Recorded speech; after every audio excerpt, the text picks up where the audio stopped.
अगली प्रतिरक्षा पर आगे बढ़ते हैं, यानी दूसरी प्रतिरक्षा जो आएगी बेटे, ये आएगी अर्जित प्रतिरक्षा। यानी ये प्रतिरक्षा जो रहेगी बेटे, ये रहेगी अर्जित प्रतिरक्षा। अर्जित या एडाप्टिव या स्पेसिफिक इम्यूनिटी। स्पेसिफिक का माने क्या होगा बेटे, विशिष्ट प्रतिरक्षा। विशिष्ट प्रतिरक्षा। तो पहले आप तो बस इस पॉइंट पर फोकस करो बेटे, अर्जित।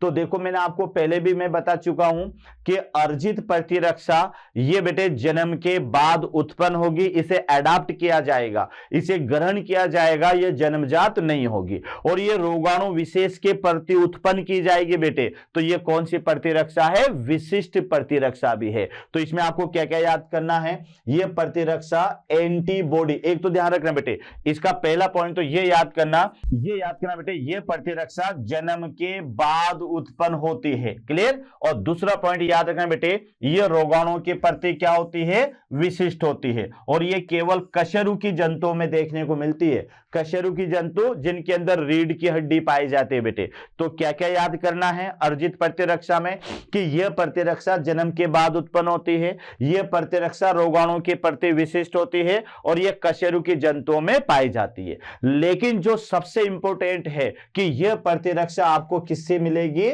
यह मिलेगी बेटे एंटीबॉडी से। तो याद है ना आपको कि जन्मजात प्रतिरक्षा ये तो बेटे अवरोध के कारण उत्पन्न होती है, और अर्जित प्रतिरक्षा ये किससे उत्पन्न होती है, एंटीबॉडी से उत्पन्न होती है। तो ये आप न्याय याद कर सकते हैं कि एक तरफ तो बेटे यहां पर ये जन्मजात है, और एक तरफ यहां पर ये अर्जित प्रतिरक्षा है, अर्जित। अब मुझे बता दो कि इसमें आपको क्या क्या याद हुआ। तो पहला पॉइंट तो याद करना बेटे, जन्म से उत्पन्न, जन्म से उत्पन्न, तो ये याद होगा। इसमें आप क्या रहोगे, जन्म के बाद उत्पन्न, जन्म के बाद उत्पन्न, तो ये याद रखना बेटा, ये तो जन्म से उत्पन्न, ये जन्म के बाद उत्पन्न। पहला अंतर तो आपको ये याद हो गया। दूसरा याद रखना बेटे, ये कैसी होती है, अविशिष्ट होती है, अविशिष्ट। ये और ये प्रतिरक्षा कैसी होगी, तो याद रखना ये होगी विशिष्ट, क्लियर।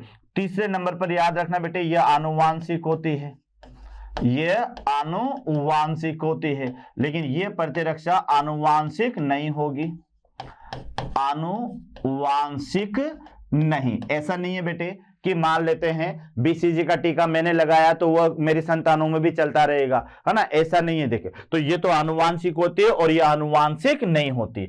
चौथे नंबर पर याद रखना बेटे, यह अवरोध से उत्पन्न होती है, अवरोध से उत्पन्न, ये याद रखना, ये प्रतिरक्षा अवरोध से उत्पन्न होगी, और ये प्रतिरक्षा एंटीबॉडी द्वारा उत्पन्न होगी, एंटीबॉडी द्वारा।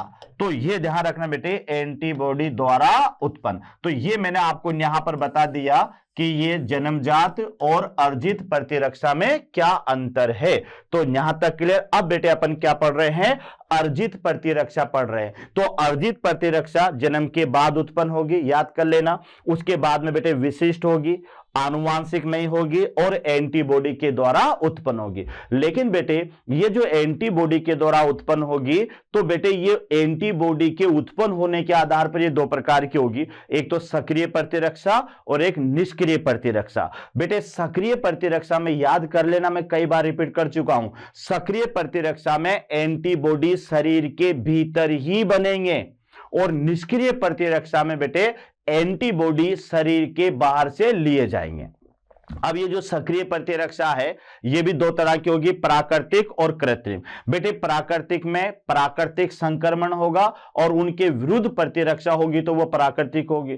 कृत्रिम में क्या होगा बेटे, यानी कृत्रिम तरीके से या टीकाकरण के माध्यम से रोगाणु को शरीर में प्रवेश करवाया जाएगा, और उनके विरुद्ध जो प्रतिरक्षा बनेगी फिर वो होगी कृत्रिम। अब आ जाओ निष्क्रिय पर। तो निष्क्रिय प्रतिरक्षा भी दो प्रकार की होगी, यानी निष्क्रिय प्रतिरक्षा में एंटीबॉडी को शरीर के बाहर से लिया जाएगा। अब ये भी दो तरह की होगी, प्राकृतिक और कृत्रिम। बेटे प्राकृतिक में यह होगा कि प्राकृतिक तरीके से माता के शरीर से एंटीबॉडी बच्चे के अंदर ट्रांसफर होते हैं, और कृत्रिम में क्या होगा कि लेबोरेटरी में बनाई गई एंटीबॉडी, जैसे सांप के मतलब जहर के विरुद्ध एंटीवीनम या टिटेनस के विरुद्ध एंटी टिटेनस सीरम, इनको सीधे व्यक्ति के अंदर लगाया जाता है। तो आइए अपन देखते हैं।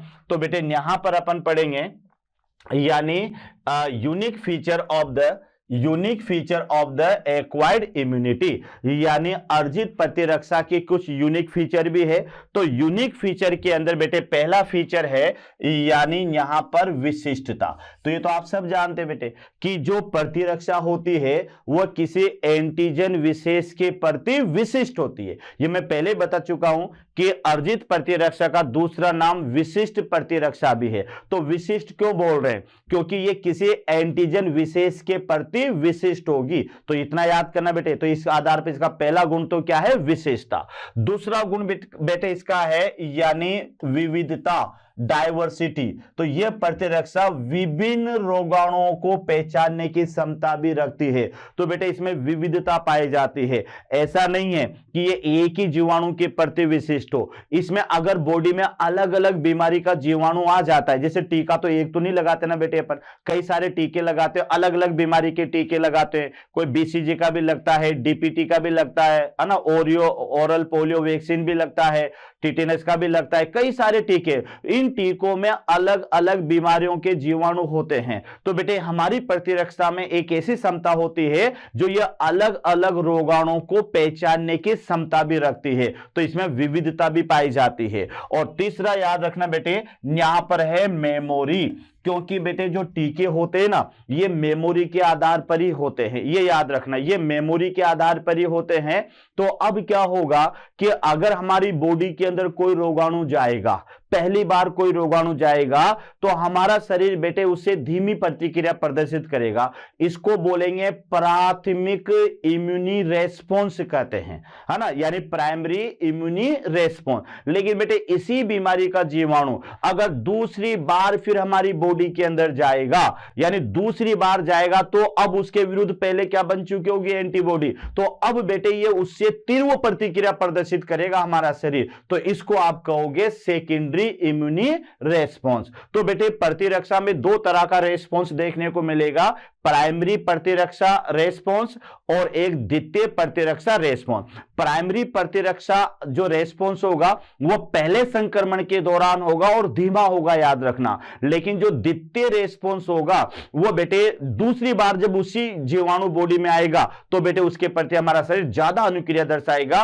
और उसको द्वितीय रेस्पॉन्स कहा जाएगा। तो यहां पर देखो कि यह प्रतिरक्षा शरीर में प्रथम, यह वर्ड याद करना बेटे, प्रथम प्रवेश करने वाले रोगाणुओं को पहचान कर उनके प्रति प्रतिक्रिया उत्पन्न करता है और इसे कहा जाता है प्राइमरी इम्यूनी रेस्पॉन्स, यानी प्राथमिक प्रतिरक्षा अनुक्रिया। तो बेटे सीधी सी बात है कि जब कोई बीमारी का रोगाणु हमारे शरीर के अंदर आता है तो हमारा शरीर बेटे उसे पहचान करके और उसके प्रति अनुक्रिया दर्शाता है। तो पहली बार प्रवेश करने वाले रोगाणु के विरुद्ध शरीर के द्वारा की जाने वाली अनुक्रिया, इस अनुक्रिया को कहा जाता है प्राइमरी इम्यूनी रेस्पॉन्स, यानी प्राथमिक प्रतिरक्षा अनुक्रिया। अब बेटे पहले अनुक्रिया तो कर ली, ये थोड़ी धीमी होगी, लेकिन अब इस रोगाणु के विरुद्ध हमारे शरीर में क्या बन जाएगी? एंटीबॉडी बन जाएगी। जब ये जैसे वैक्सीनेशन में ये तो होता है बेटे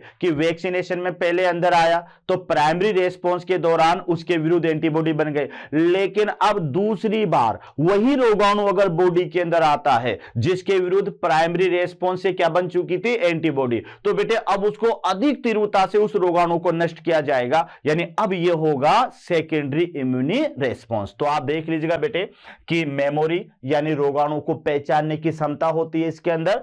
तो पहला इसका गुण है वह तो है बेटे विशिष्टता, दूसरा गुण है वह है विविधता और तीसरा गुण है मेमोरी। मेमोरी का माने होता है रोगाणु विशेष को पहचान करके उसके प्रति की जाने वाली अनुक्रिया।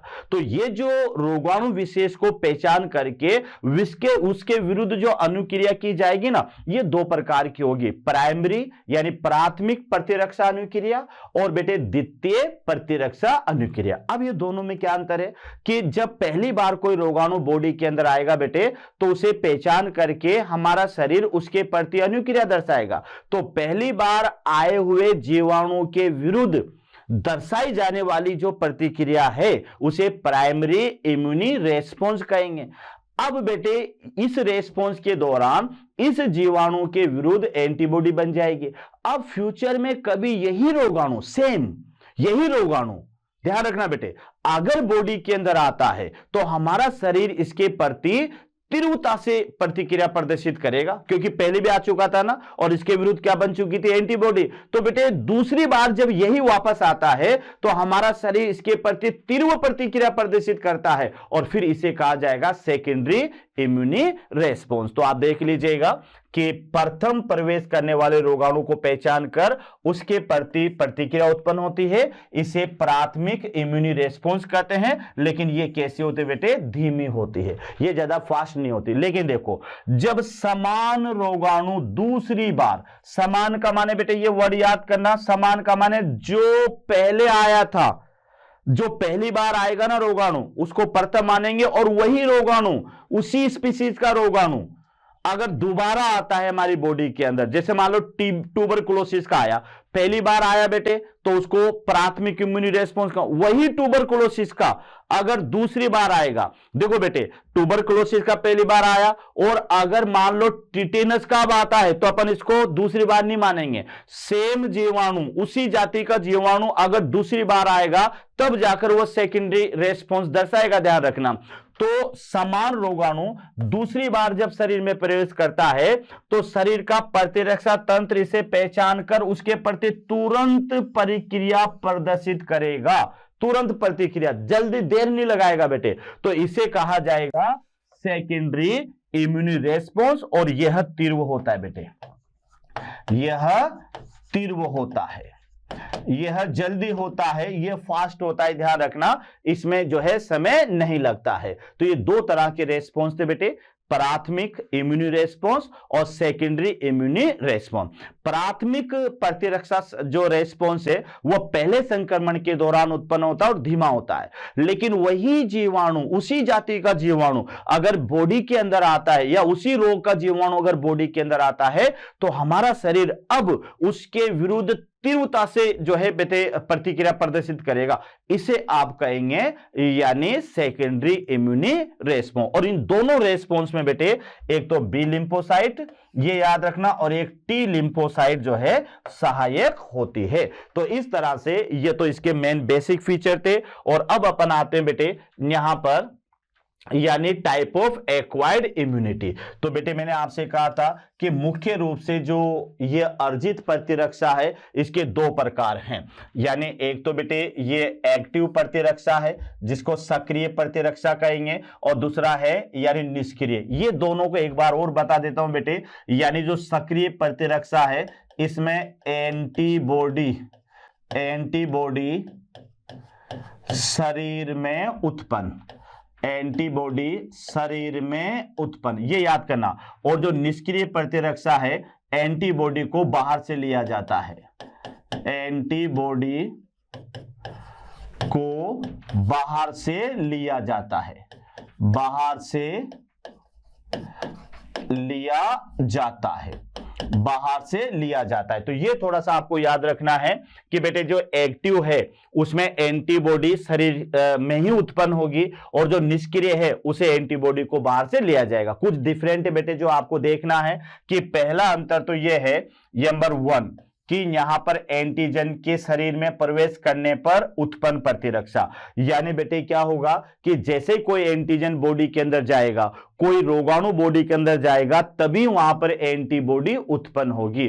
तो ये तो एंटीजन के प्रवेश करने के कारण उत्पन्न होती है, लेकिन इसमें एंटीजन के शरीर में प्रवेश करने की आवश्यकता नहीं होती है, क्योंकि बेटे मैंने क्या कहा कि एंटीबॉडी इसमें रेडीमेड ली जाएगी। तो बेटे ये जो सक्रिय प्रतिरक्षा है इसमें जब चाहे वह प्राकृतिक रूप से एंटीजन हमारी बॉडी के अंदर जाए या निष्क्रिय रूप से वो हमारी बॉडी के अंदर जाए, तो एंटीजन के बॉडी के अंदर जाने पर ही प्रतिरक्षा उत्पन्न होगी, ये याद रखना।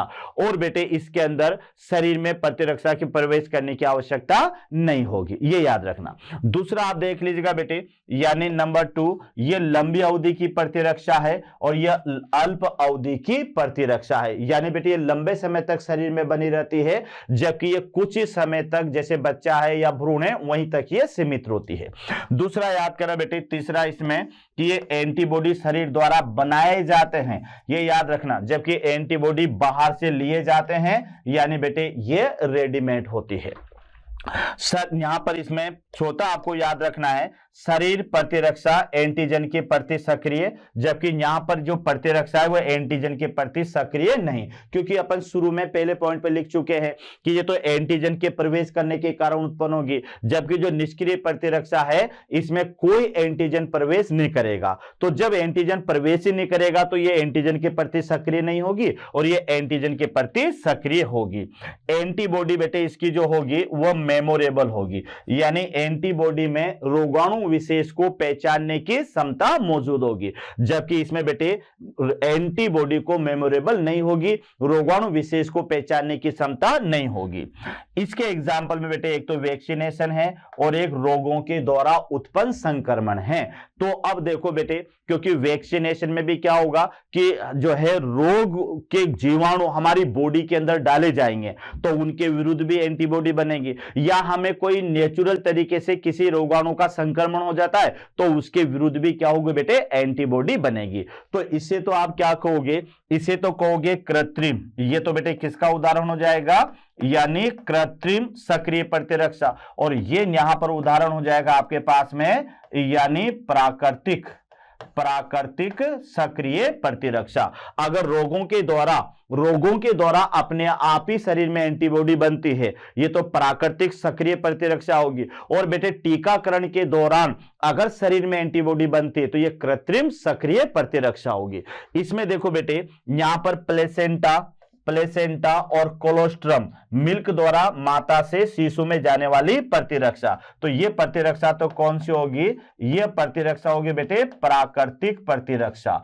और अगर ये यहां पर एटीएस है तो बेटे ये होगी यहां पर कृत्रिम प्रतिरक्षा। तो यहां पर इसके भी दो पार्ट में बताऊंगा आपको कि माता के शरीर से एक तो प्लेसेंटा के द्वारा और एक कोलोस्ट्रम दूध के द्वारा अपने बच्चों को दी जाने वाली जो प्रतिरक्षा है ये बेटे प्राकृतिक निष्क्रिय प्रतिरक्षा होगी।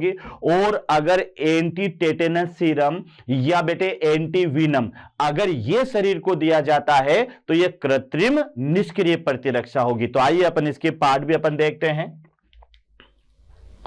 तो यहां पर बेटे देखो, एक्टिव प्रतिरक्षा, तो सक्रिय प्रतिरक्षा का क्या मतलब है, तो इसका मतलब है कि पैथोजन के विरुद्ध एंटीबॉडी का निर्माण स्वयं के शरीर द्वारा होता है। यह सबसे इंपॉर्टेंट है बेटे, यानी सक्रिय प्रतिरक्षा में आप क्या समझोगे कि एंटीबॉडी का जो निर्माण होगा वह स्वयं के शरीर में होगा।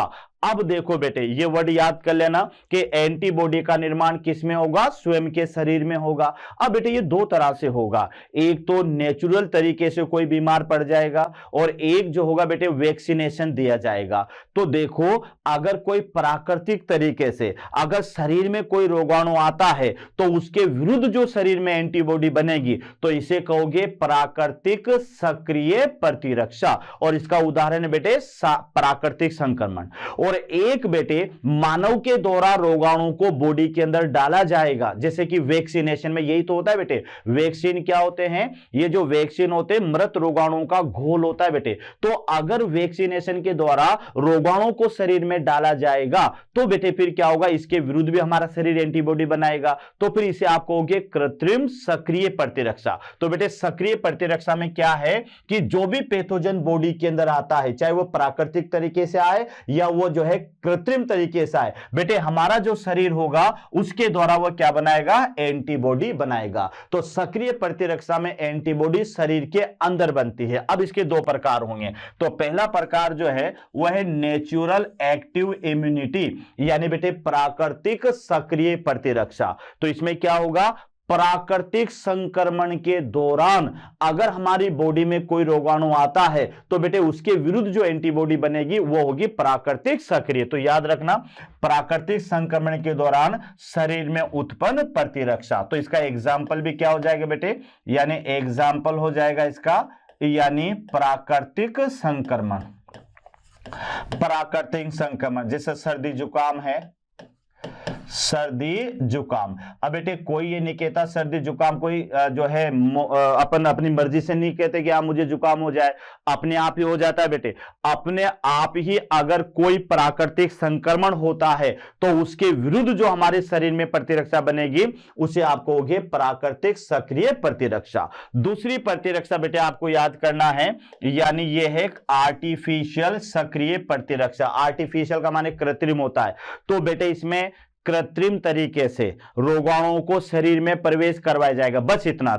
एंटीबॉडी को प्रवेश नहीं करवाया जाएगा, किसको? रोगाणुओं को शरीर में प्रवेश करवाया जाएगा। तो उसके विरुद्ध जो प्रतिरक्षा या एंटीबॉडी हमारी बॉडी में बनेगी तो फिर वो होगा बेटे कृत्रिम सक्रिय प्रतिरक्षा। और इसके एग्जाम्पल में आप क्या रखोगे? टीकाकरण।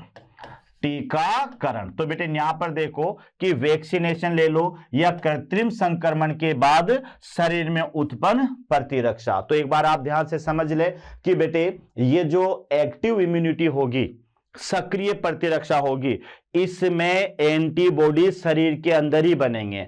अब दो तरह से बनेंगे, एक तो बेटे व्यक्ति को प्राकृतिक संक्रमण हो तो उसके विरुद्ध होगी सक्रिय प्राकृतिक प्रतिरक्षा, और एक बेटे जानबूझकर रोगाणु को शरीर में डाला जाए तो उसके विरुद्ध जो प्रतिरक्षा होगी वो होगी बेटे कृत्रिम सक्रिय प्रतिरक्षा। उसके बाद में आगे चले अपन, तो बेटे अगली जो प्रतिरक्षा आएगी दूसरे नंबर की यहां पर होगी बच्चों, यानी पैसिव प्रतिरक्षा, पैसिव इम्यूनिटी, यानी इसको आप क्या बोलोगे? निष्क्रिय प्रतिरक्षा।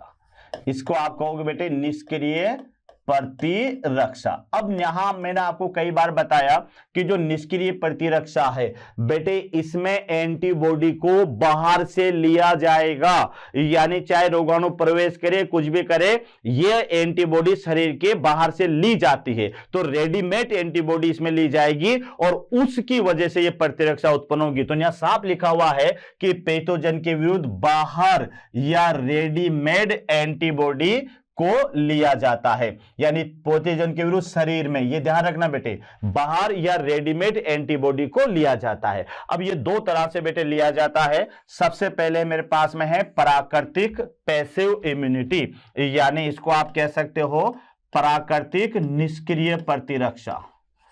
प्राकृतिक निष्क्रिय प्रतिरक्षा, प्राकृतिक निष्क्रिय प्रतिरक्षा। तो बेटे यहां पर क्या होगा?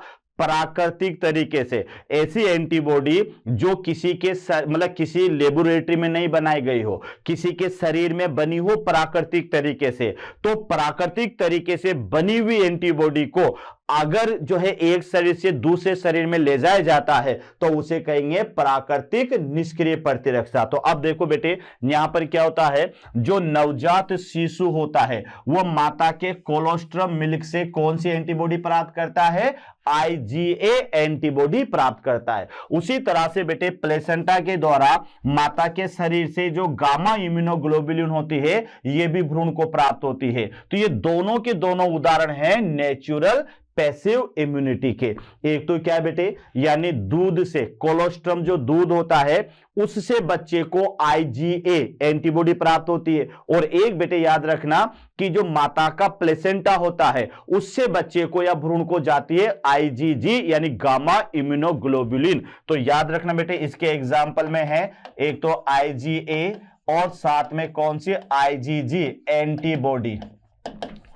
एंटीबॉडी का भ्रूण में या बच्चे में स्थानांतरण, बच्चे में स्थानांतरण।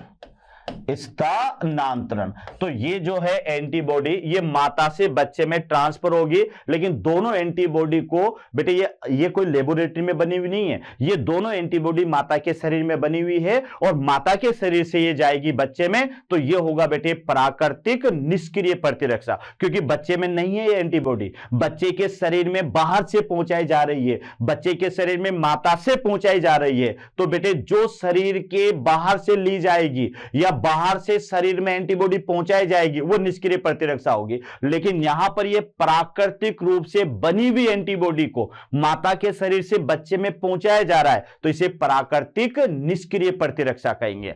और बेटे इसकी लास्ट प्रतिरक्षा होगी यह आर्टिफिशियल पैसिव इम्यूनिटी, यानी यह कृत्रिम निष्क्रिय प्रतिरक्षा। अब बेटे यहां पर क्या होगा कि यहां पर किसी के शरीर में एंटीबॉडी पहुंचाई जाएगी, लेकिन ये एंटीबॉडी लेबोरेटरी में बनाई गई होगी। ये एंटीबॉडी किसी के शरीर में नेचुरल बनी हुई नहीं है, ये प्रयोगशाला में बनी हुई एंटीबॉडी है। तो प्रयोगशाला में बनी हुई कृत्रिम एंटीबॉडी को अगर दूसरे के शरीर में डाला जाएगा तो बेटे इसे कहेंगे कृत्रिम निष्क्रिय प्रतिरक्षा। अब ये कहां कब उत्पन्न होगी? जब किसी व्यक्ति को सांप काट ले तो एंटीवीनम, या किसी के जंग लगी वस्तु से लग जाए तो एटीएस। तो ये दोनों की दोनों बेटे कृत्रिम निष्क्रिय प्रतिरक्षा है। तो एक तो ध्यान रखना, शरीर में सीधे ही एंटीबॉडी को प्रवेश करवाया जाता है। तो एक तो बेटे अब सीधे ही कौन सी एंटीबॉडी को? कृत्रिम, ये वर्ड यहां पर याद रख लें, कृत्रिम एंटीबॉडी को शरीर में प्रवेश कराया जाता है। इसका एग्जाम्पल है एंटीवीनम आफ्टर स्नेक बाइट, यानी सांप के काटने पर एंटीवीनम का प्रवेश। ये ध्यान रखना बेटे, एंटीवीनम ये घोड़े के अंदर सांप के जहर को डाल करके बनाया जाता है बेटे। तो ये सांप का जो जहर होता है ना, उसको काटने, उसको नष्ट करने का काम करता है। इसको एंटीवीनम कहते हैं, यानी जहर का विरोध करने वाला। तो एक तो ये है, और एक है बेटे एंटी टिटेनस सीरम, यानी एटीएस। तो ये जंग लगी वस्तुओं को लगने पर बेटे इसको पहुंचाया जाता है। तो ये दोनों की दोनों जो एंटीबॉडी है, एक तो एंटीवीनम और एक एटीएस, ये दोनों प्रयोगशाला में बनाई गई बेटे रेडीमेड एंटीबॉडी है, और इन्हें शरीर में प्रवेश करवाया जाएगा। तो फिर इसे कहा जाएगा कृत्रिम। तो एक बार और समझ ले बेटे, ये हमारा प्रतिरक्षा का टॉपिक है जो लगभग पूरा होने वाला है। तो मैं आपको यहां पर ये बता रहा हूं बेटे कि ये जो प्रतिरक्षा है इसके दो पार्ट हैं, एक तो जन्मजात है और एक अर्जित है। जन्मजात अवरोध के कारण उत्पन्न होती है, और ये जो अर्जित है ये एंटीबॉडी के द्वारा उत्पन्न होती है। अर्जित के दो पार्ट में बेटे, एक तो सक्रिय और एक निष्क्रिय। सक्रिय में एंटीबॉडी शरीर के भीतर बनती है, और निष्क्रिय में एंटीबॉडी बाहर से ली जाती है। बेटे जो सक्रिय है इसमें एंटीबॉडी दो तरह से बनेगी, एक तो प्राकृतिक संक्रमण के दौरान और एक जो है कृत्रिम संक्रमण के दौरान। प्राकृतिक संक्रमण के दौरान जो बनेगी वो प्राकृतिक सक्रिय, और जो कृत्रिम संक्रमण के दौरान बनेगी वह कृत्रिम सक्रिय प्रतिरक्षा, जिसमें वैक्सीनेशन आएगा, याद कर लेना। निष्क्रिय प्रतिरक्षा में यह भी दो प्रकार की होगी, एक तो बेटे प्राकृतिक तरीके से माता से भ्रूण में पहुंचाई जाएगी एंटीबॉडी, तो यह प्राकृतिक निष्क्रिय हो गया। और एक बेटे प्रयोगशाला में बनी हुई एंटीबॉडी को शरीर में पहुंचाया जाएगा, तो यह कृत्रिम निष्क्रिय हो गया, जिसमें एंटीवीनम आएगा और एंटी टिटेनस आएगा। तो यह था बेटे हमारे पास में, यानी प्रतिरक्षा। ओके बच्चों, तो आई होप आपको ये टॉपिक समझ में आया होगा। ध्यान से पढ़िएगा, और बेटे समझ के पढ़िएगा। अगर आप इसको ध्यान से देख के, ध्यान से समझ के पढ़ेंगे तो ये सारे टॉपिक आपके टिप्स पे याद हो जाएंगे, और इसमें थोड़ी मेहनत की आपको जरूरत रहेगी बेटे, लेकिन आने वाले एग्जाम के लिए आपके लिए बहुत हेल्पफुल रहेंगे। ओके बेटे, तो मोशन मंच की ओर से आपको फिर बहुत बहुत धन्यवाद, और अच्छा रहें बेटे, अच्छा पढ़ें, स्वस्थ रहें। ओके बच्चों, थैंक यू।